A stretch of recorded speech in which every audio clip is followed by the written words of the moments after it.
Okay, this is an interview with Lowell, who is a senior at Hebrew High School of New England, and he's going to talk about accelerated curriculum and advanced placement.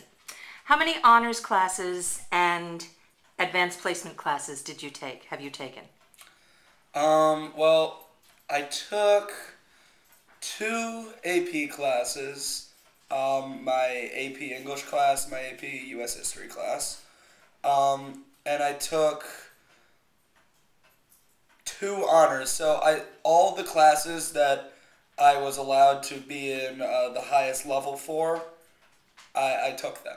Okay, so it was English, history, and what else? I took my math was pre-calculus, and my science was physics. Okay.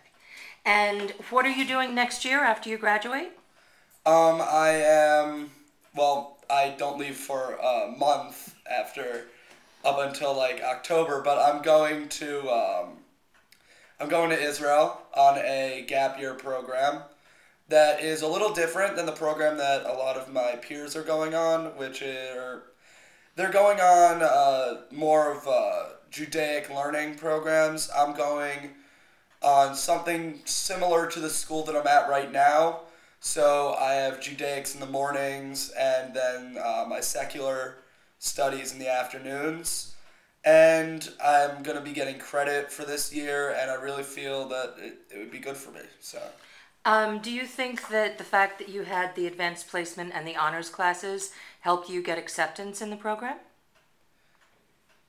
I feel that they really did help, but in a way of me being able to say that I'm not afraid of the pressures, that it's not like I'm going to just go there and then have everything toppled down on me from being in a whole new setting, from being bombarded with work. It's really not going to be like a culture shock to me to be on my own and having to do this work, mostly because of these classes. It's actually been a real big help.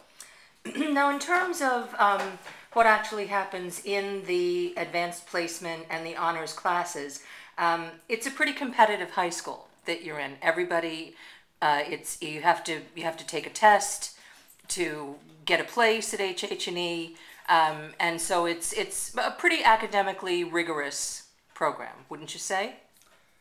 Yeah, I would say that. And honestly, when I took the placement exams, I didn't get into the highest classes. Mm-hmm.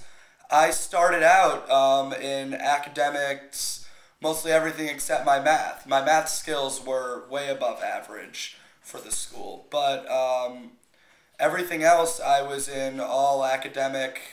I was in academic English, which I ended up in junior year getting a 4 on the AP exam. So it was really fine. Like the school really helped me to really find my niche, to really bring out my true potential. And in terms of the competition that's in the advanced placement classes, what happens when somebody who has been the best in their class forever and ever gets put in an advanced placement class and maybe is at the bottom of the... What happens to somebody who's the dumbest one in the smartest class? Not you, obviously. Well, I actually can speak from a very personal point of view. I always did feel that I was not like the dumbest, but, I had the lowest grades out of everybody. But it was really just... It feels different, and it feels good almost. How is that?